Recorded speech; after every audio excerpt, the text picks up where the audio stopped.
I am Marie, 34 years old, and until last week I believed my life was finally stabilizing after years of turbulence, betrayal, and invisible wounds that only I carried in silence. But the night I walked past the graveyard on the edge of our old village, the air thick with mist and the church bells frozen in eerie silence, everything changed in a way I could never have prepared for. I saw my brother, my only sibling, my childhood partner in secrets and sins, kneeling at a headstone, his shoulders trembling as he wept uncontrollably. At first, I thought grief had simply caught him in some private storm, but when I approached quietly, my heart already racing at the sound of his strangled sobs, my eyes froze on the stone in front of him. There, carved deep into the cold granite, was my own name, Marie Claire Dawson, beloved daughter and sister, resting in eternal peace. For a moment, my breath stopped, and I felt as though the earth had been ripped open beneath my feet. I was alive, standing just a few feet away, yet the world had already buried me, written my death into stone, and condemned me to silence, without even my knowledge. I wanted to scream at him, to shake him, to demand answers, but my voice died in my throat as he reached out to the gravestone with trembling hands, whispering words I could barely catch. "I'm sorry, Marie. I couldn't stop them. I couldn't save you." His sobs grew heavier, and I felt ice crawl up my spine, because his apology was not for losing me, it was for betraying me. In that instant, I knew that whatever I had stumbled into was not just a cruel mistake or a graveyard prank. It was a conspiracy, carefully woven and brutally executed, a plan in which my own brother's guilt was carved as deeply as my false death on that stone. The night swallowed his cries, and the shadows of the trees stretched longer, as if they too bore witness to the burial of a woman who had not yet died, but whose life was already being erased. I stood frozen in the cemetery, my mind trying to untangle the nightmare that had just unfolded before my eyes, while my brother continued to cry at my false grave as though the world had ended. Questions slashed through me like knives. Who carved that stone? Who declared me dead while I still breathed? And most terrifying of all, why was my brother mourning me as though he had no doubt that I was gone? My hands trembled as I touched the cold iron bars of the cemetery gate, my body half hidden in the shadows so he wouldn't notice me, and I felt torn between stepping forward to confront him or retreating into the darkness to learn more. Just as I gathered courage, he pulled a folded letter from his coat pocket and placed it carefully at the foot of the gravestone, whispering something so faint I had to strain my ears. "They told me to keep silent if I speak. They'll come for me too." My stomach twisted violently. They. That one word felt heavier than the stone itself, a nameless collective with enough power to convince the world I was dead and terrify my brother into silence. I wanted to lunge forward, rip the letter from the ground, and demand the truth, but fear gripped me. Instead, I crouched behind a crooked angel statue, my heart hammering as I watched him stagger to his feet and walk away into the fog, his shoulders hunched as if the weight of my fabricated death was too much for him to carry.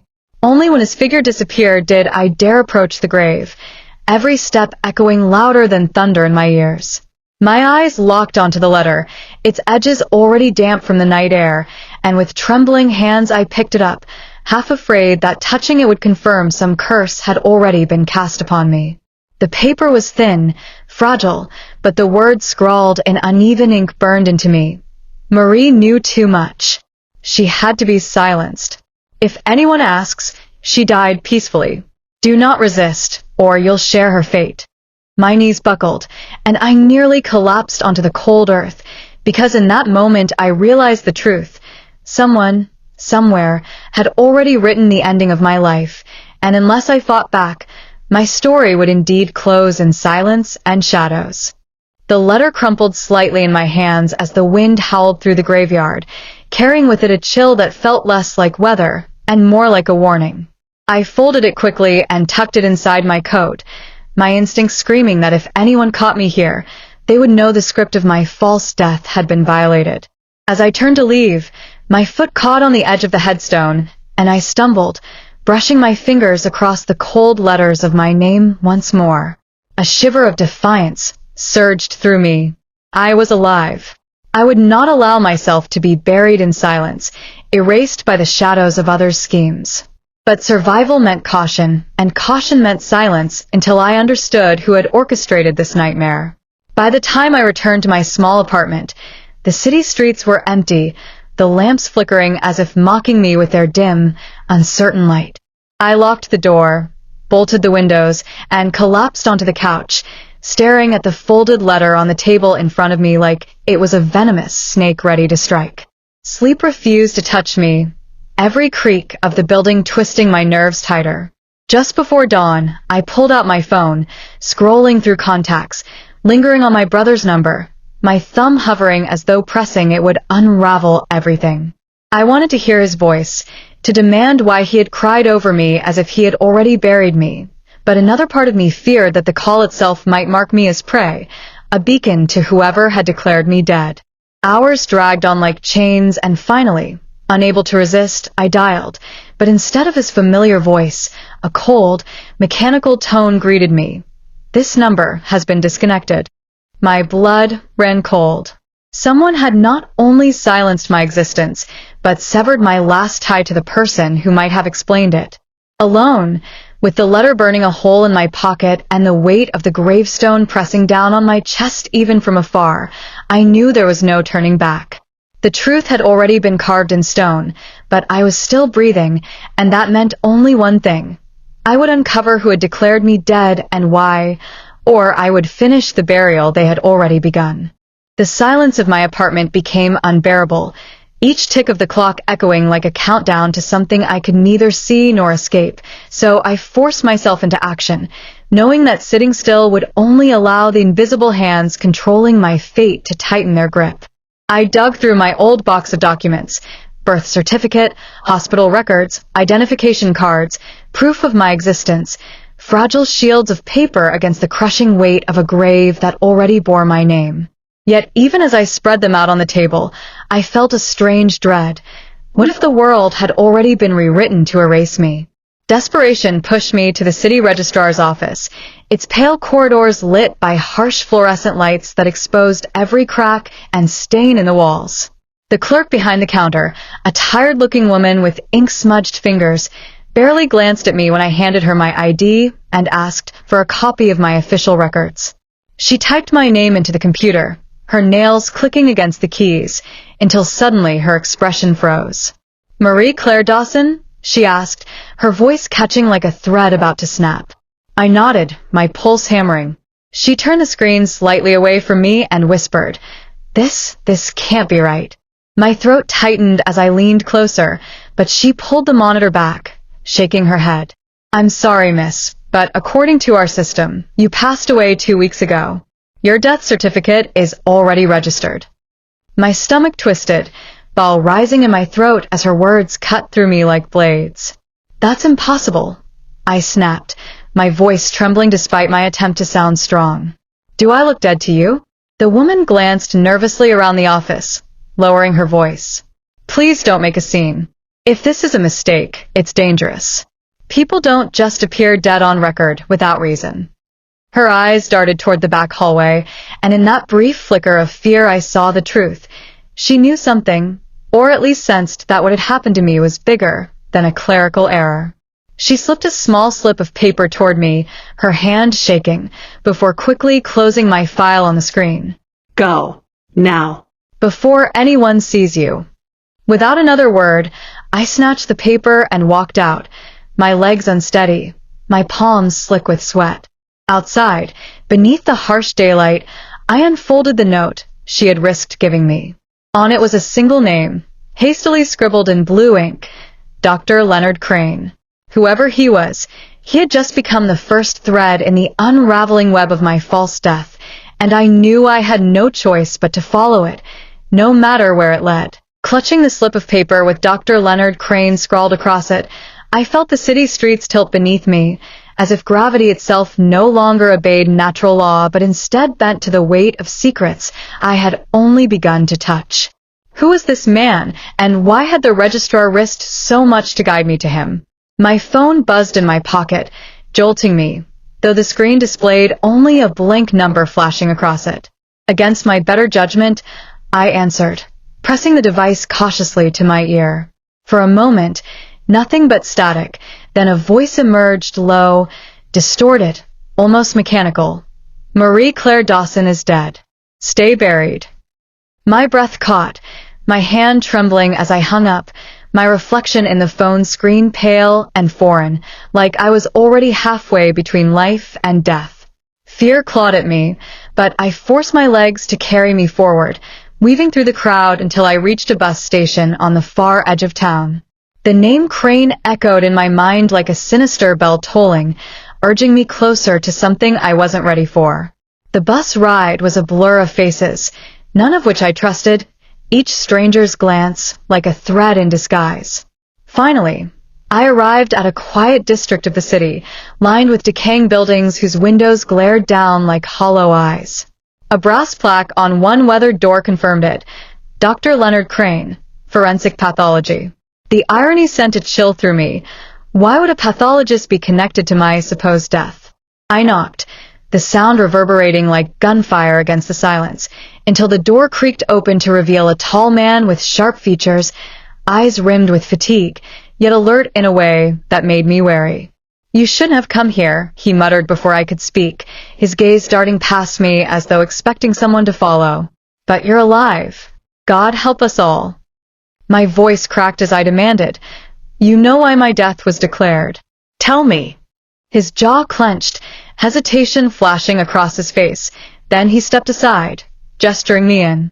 The air inside smelled of chemicals and old paper, cabinets lined with files that seemed to whisper secrets of bodies long forgotten. He shut the door quickly, locking it twice, then fixed me with a stare that pierced through my resolve. They've marked you, Marie. You were never supposed to see your own grave. If you're breathing now, it means their plan is unraveling. And when that happens, his voice faltered, and for the first time, I saw fear in the eyes of a man who had stared death in the face countless times. I swallowed hard, my pulse thundering in my ears as Dr. Crane's words wrapped around me like chains, heavy and suffocating. Whose plan? I demanded, my voice sharper than I intended, though inside I felt like a child clinging to the edge of a cliff. He hesitated, pacing the length of the room, his long fingers twitching as though the secrets he carried were burning holes through his skin. Finally, he pulled a dusty file from a cabinet, its edges frayed, its label smudged as if someone had tried to erase it. He placed it on the table between us, his hand lingering on the cover. You were marked because of what you stumbled into, he whispered, his voice a trembling threat. My heart lurched as I reached for the file, flipping it open with trembling hands. Inside were photographs, grainy, shadowy images of men in suits, women in veils, handshakes in dimly lit rooms. Each one bore the weight of conspiracy, corruption, power woven into darkness. My eyes caught on a photo dated only a month ago. My brother, standing beside one of those men, his face pale but compliant, his hands clutching a folder I couldn't see inside. My stomach twisted violently. Why is he there? Why my brother? I hissed, my voice shaking with both rage and heartbreak. Dr. Crane's gaze softened with pity, yet his words cut like knives. Because betrayal often comes from the ones we love most.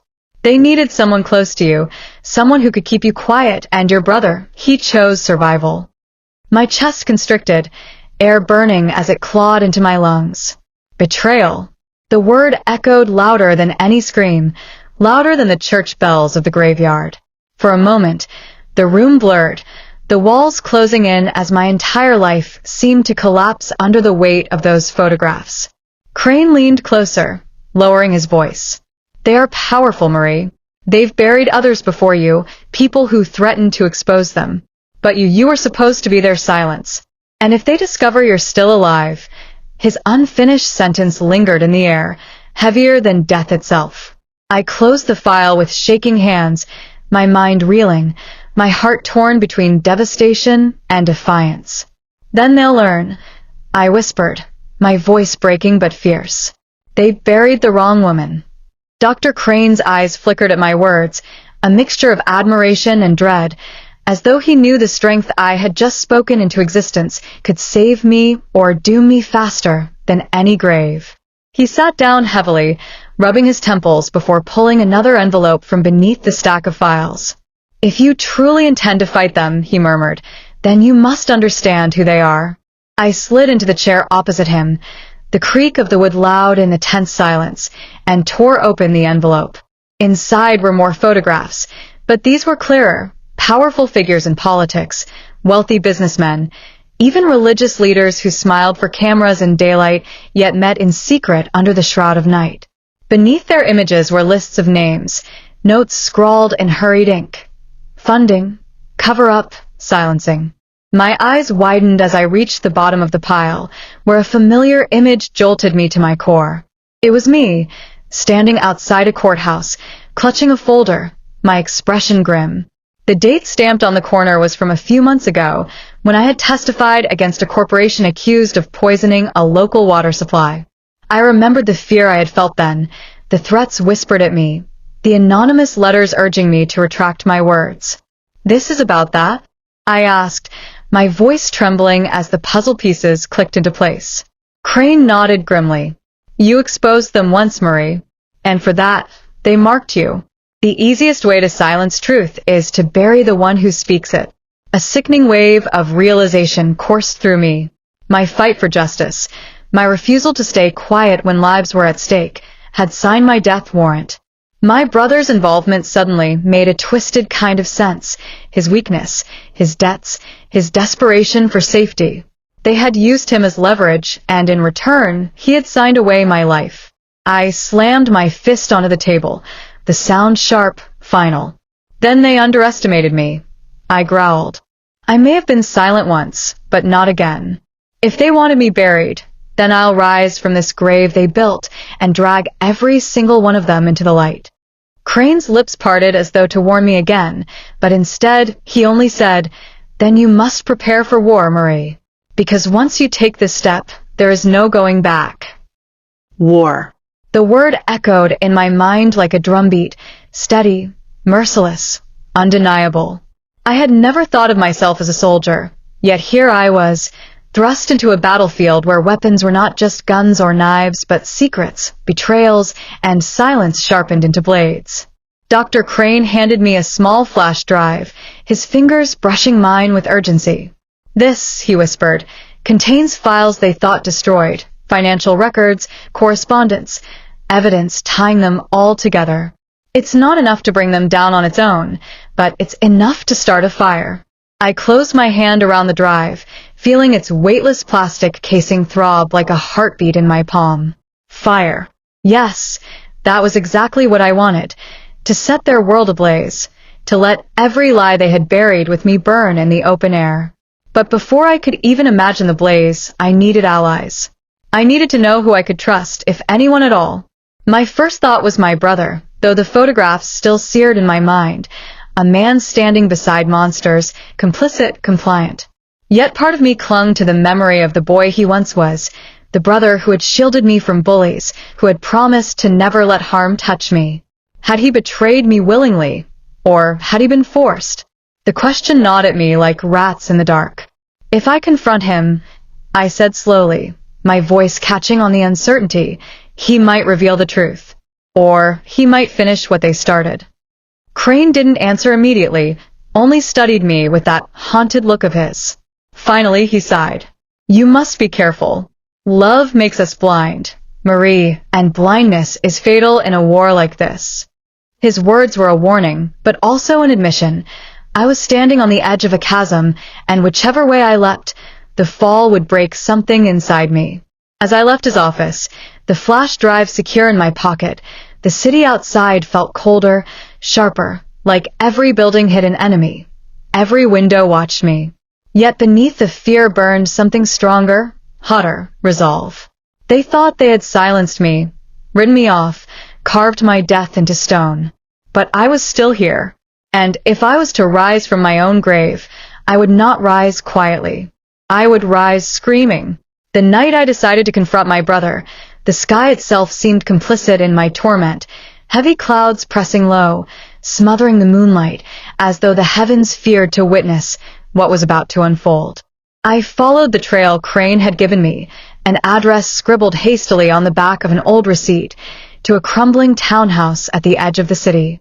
Its windows glowed faintly with a sickly yellow light, and behind the thin curtains, shadows moved like ghosts rehearsing a tragedy. My breath caught as I climbed the cracked steps, every creak beneath my feet sounding like an accusation. For a moment, I hesitated, my hand hovering over the rusted knocker.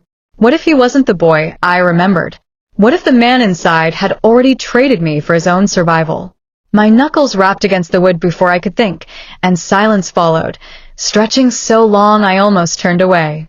Then the door opened, and there he was, my brother. His face was thinner, paler, his eyes hollow with sleeplessness, yet the instant he saw me, his mouth fell open as if he had seen a ghost. "Marie," he whispered, his voice trembling. You're supposed to be dead." The words sliced through me, confirmation of the grave I had already seen. "And whose fault is that?" I demanded, my tone sharper than steel, my body trembling with a mixture of rage and desperate hope. He stepped back, his hands raised in surrender, fear flashing in his eyes. "I didn't have a choice. They said if I didn't sign, they'd kill us both. I thought at least this way you'd be spared pain." My fists clenched, nails biting into my palms. Spared? Do you know what it feels like to stand at your own grave, to see your name carved in stone while your only brother weeps lies into the dirt? His tears came fast, streaking down his cheeks, his knees buckling as though the guilt itself had broken him. "I wanted to save you," he choked. "But they already had their claws in everything, my debts, my job, my life. I was weak, Marie. I was weak, and I damned you." For a long, burning moment, I simply stared at him, my heart warring between fury and pity, betrayal and the fragile echo of love. Finally, I stepped inside, my voice low, cold, resolute. "Then weakness won't save us now. Either you stand with me and fight, or you stay buried with the lies you helped them write."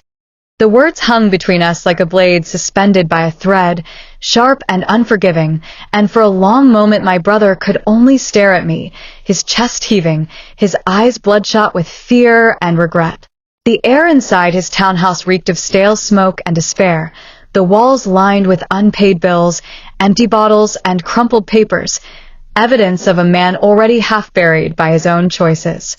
Slowly, he lowered himself into a chair, his hands trembling as they raked through his hair.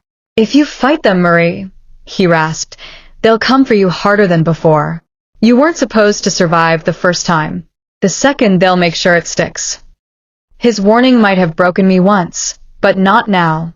I stepped closer, pulling the flash drive from my pocket and placing it firmly on the table between us. "They tried to bury me in silence," I said, my voice steady despite the storm inside me. "But this is proof they can't erase. Files, records, connections. Enough to bring them into the light." His eyes widened as if the tiny object on the table burned with divine fire. He shook his head violently, whispering, "You don't understand. It's not just businessmen or politicians. It's deeper. It's everywhere. Police, judges, even doctors. Crane was already risking his life giving this to you. If you push, the city will eat you alive before the truth ever sees daylight." I leaned in, my face inches from his, fury and determination sharpening every word. "Then let it try. I've already seen my own grave, and nothing terrifies me more than silence. If I die again, it won't be in shadows. It'll be screaming their names so loud the earth itself can't forget." For a long while, he said nothing, his tears dripping onto his hands. Finally, he nodded once, broken yet resolute. "Then I'll help you. God forgive me, Marie, but I'll help you this time." Relief mingled with bitterness inside me, a fragile alliance forged in the fire of betrayal. Together, we began to plan, not in detail, not yet, but in whispers that felt like sparks ready to ignite. Every name we spoke, every truth we dared to recall, felt like striking a match in a room soaked with gasoline. The war had begun, and we had no choice but to see it through. The next days blurred into a tense rhythm of secrecy and strategy, my brother and I moving like fugitives in our own city, gathering fragments of evidence, piecing together the puzzle of power that had tried to erase me. Every step was laced with danger. Men in dark cars parked too long near the townhouse, unfamiliar faces in the market watching us with still, predatory eyes, phone calls that ended in silence the moment we answered. Yet the deeper we dug, the clearer the picture became. Money funneled through charities that were nothing more than shells, contracts signed under false names, hospitals covering up deaths tied to poison water, and politicians smiling as they pocketed blood money. The flash drive became our lifeline, each file another nail in the coffin of those who had declared me dead, and yet with every discovery, I felt the noose tighten around us. One evening, as rain lashed the windows, my brother and I sat hunched over his kitchen table, documents spread before us like maps of a battlefield. He traced a shaking finger over one name that appeared again and again, Councilman Gareth Moore, a man celebrated in public as a reformer, yet in truth a linchpin holding the entire corrupt machine together. "He's the one," my brother whispered, his voice raw. "If Moore falls, the whole tower crumbles." The revelation struck me like lightning. This was the center of their web, the man who had orchestrated silence for years. But as the storm outside roared, so did the storm within me. To strike at Moore meant exposing ourselves fully, declaring war not just in whispers, but in shouts that could not be taken back. Fear gnawed at my ribs, but alongside it burned the fire that had been building since the night I saw my own gravestone. "Then we strike," I said, my voice a vow carved into the thunder. "If I've already been buried once, let the second time be in battle, not in chains." My brother looked at me with eyes that held both dread and pride, then nodded, sealing his fate beside mine. The plan was reckless, dangerous, possibly suicidal, but for the first time, it felt like we had purpose. For the first time, the dead woman carved in stone was alive again, and she was coming for justice. The night we chose to confront Councilman Moore, the city seemed to hold its breath, as though even the air sensed the collision about to erupt. My brother and I moved through the rain-soaked streets like shadows, armed not with weapons but with truth, documents, recordings, the files Crane had died to protect. Yes, he was gone now, silenced days before, his office ransacked and his body reported as an accident, though we knew better.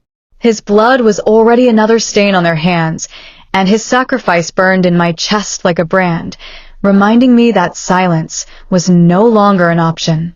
We slipped into the grand hall where Moore's charity gala unfolded, chandeliers blazing, violins playing, laughter rising like smoke from a fire built on lies. I wore black, not in mourning, but in defiance, the living ghost they had tried to bury, the woman who had risen from her own grave. My brother's hand squeezed mine once before we parted, he heading to the balcony to release the files onto the massive projector while I stepped forward, my heels striking against marble like gunshots. The crowd turned, murmurs rippling as I approached the stage, their eyes widening as recognition spread like wildfire. The dead woman walked. Moore's smile faltered when he saw me, his mask cracking for the first time in public. I seized the microphone, my voice slicing through the music and chatter. "They tried to erase me," I declared, my words echoing off the gilded walls. "They carved my name in stone, buried me in silence, but I am not dead. And tonight, you will see the truth they tried to hide." At that moment, the projector flared alive, spilling their crimes across the hall. Bank transfers, cover-ups, deaths, betrayal. Gasps erupted, cameras flashed. Chaos exploded as Moore's empire collapsed before his eyes. He lunged toward me, fury blazing, but my brother intercepted, holding him back as the crowd surged. Sirens wailed outside. Too late for him. Too late for them. I raised my chin, staring into the cameras, into the faces of those who thought fear would silence me forever. "I am Marie Dawson," I said, my voice steady, final, unbreakable.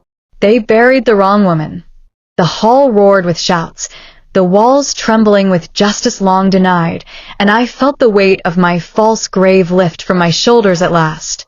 But this is not the end. This is only the beginning. The grave they dug for me became the fire that burns them all. And if you want to witness how far I will go, if you want to see the war that follows, then stay with me, because the dead have risen, and I will not stop until every shadow is dragged into the light.